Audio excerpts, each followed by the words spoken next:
அஸ்ஸலாமு அலைக்கும் வரஹமத்துல்லாஹி வபரகாத்துஹு. எல்லா புகழும் அல்லாஹ் ஒருவனுக்கே.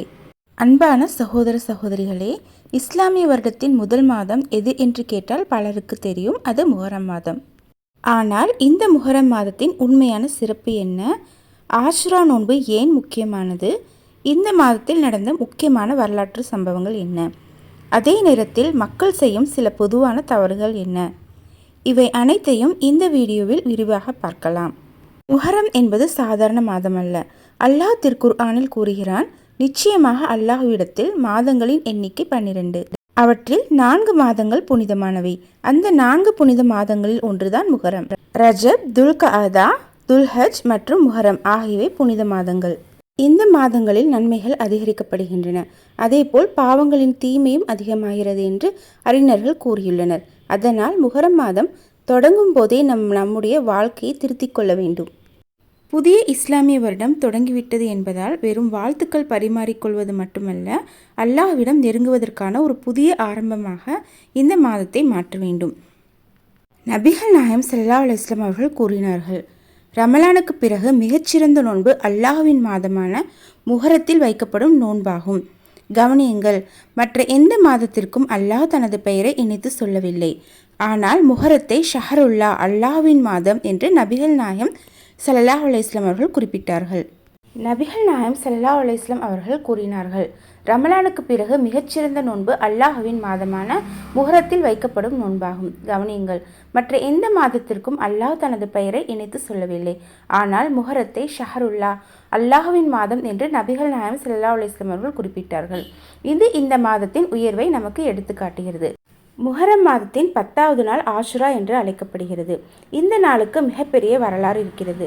நபிகள் நாயகம் ஸல்லல்லாஹு அலைஹி வஸல்லம் அவர்கள் மதீனாவுக்கு ஹிஜ்ரத் செய்தபோது யூதர்கள் ஒரு நாளில் நோன்பு நோற்று கொண்டிருந்தார்கள்.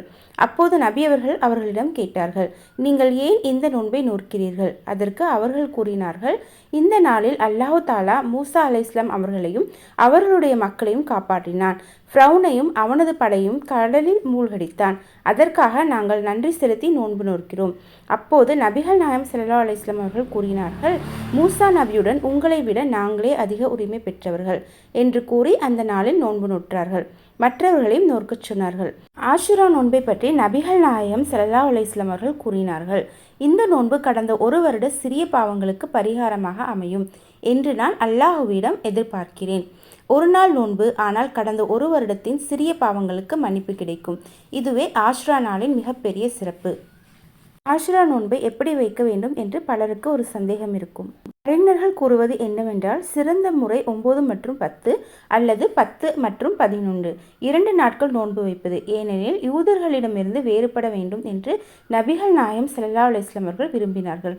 அதனால் 9ஆம் தேதியும் சேர்த்து நோன்பு வைக்க எண்ணம் தெரிவித்தார்கள்.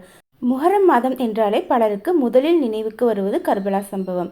நபிகள் நாயகம் ஸல்லல்லாஹு அலைஹி வஸல்லம் அவர்களின் பேரனான ஹுசைன் இப்னு அலி அவர்கள் கர்பலாவில் ஷஹீதாக்கப்பட்டார்கள். இது இஸ்லாமிய வரலாற்றில் மிகவும் வேதனையான சம்பவமாகும். அல்லாஹ்வின் பாதையில் உண்மைக்காக நிலைத்து நின்ற ஒரு பெரிய தியாகத்தின் அடையாளம் இது. ஹுசைன் ரலியல்லாஹு அன்ஹு அவர்களை நேசிப்பது ஒவ்வொரு முஸ்லிமின் கடமையாகும். ஏனெனில் நபிகள் நாயகம் ஸல்லல்லாஹு அலைஹி வஸல்லம் அவர்களை மிகவும் நேசித்தார்கள். ஆனால் இந்த சம்பவத்தை நினைவு கூறுவதற்காக இஸ்லாம் அனுமதிக்காத செயல்களை செய்வது சரியல்ல.